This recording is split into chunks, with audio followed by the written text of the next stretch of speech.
This free video is brought to you by the Team Topologies Academy. Our goal is to help organizations become more effective and more humane. If you find this video helpful, we would love for you to check out and recommend our Academy content. When reshaping organizations for fast flow, we become very aware of dependencies between teams and dependencies between systems. Some people take a simplistic view, remove all dependencies. But this is unrealistic because the complexity of today's systems means there are always dependencies.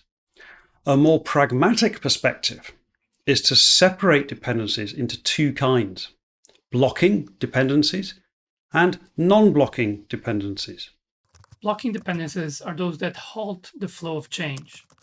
This can be handoffs, compliance checks, or we're waiting for implementation or action from another team, and so forth. By contrast, non-blocking dependencies do not block the flow of change. Instead, these dependencies are provided in a self-service manner, allowing teams that depend on these capabilities to use them without having to wait for another team or a group to act. Typically, non-blocking dependencies are provided in the form of what we call a platform in team topologies. The platform could be as simple as a wiki page with a checklist, or perhaps a self-service web portal with some self-guided workflow, or it could be a fully fledged digital platform with software APIs for teams to build their own software against.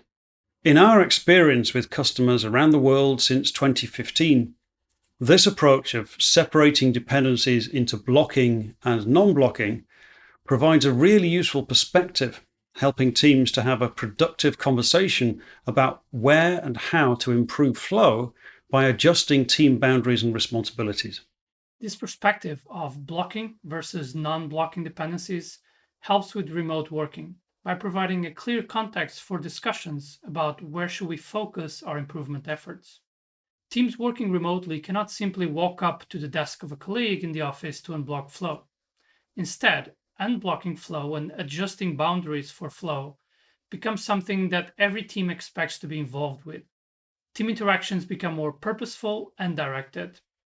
In part one of this course, we cover in detail some simple tools and techniques that can help highlight dependencies between teams.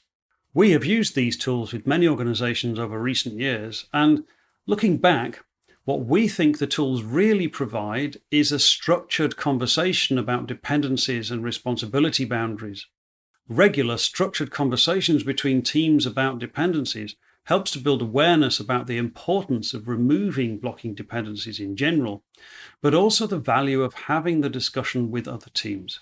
In a remote work context, a quick message in the chat tool like, "Hey, we need to find a way to convert this blocking dependency into a non-blocking dependency," is easily recognized as an opportunity for a structured conversation using some simple tools.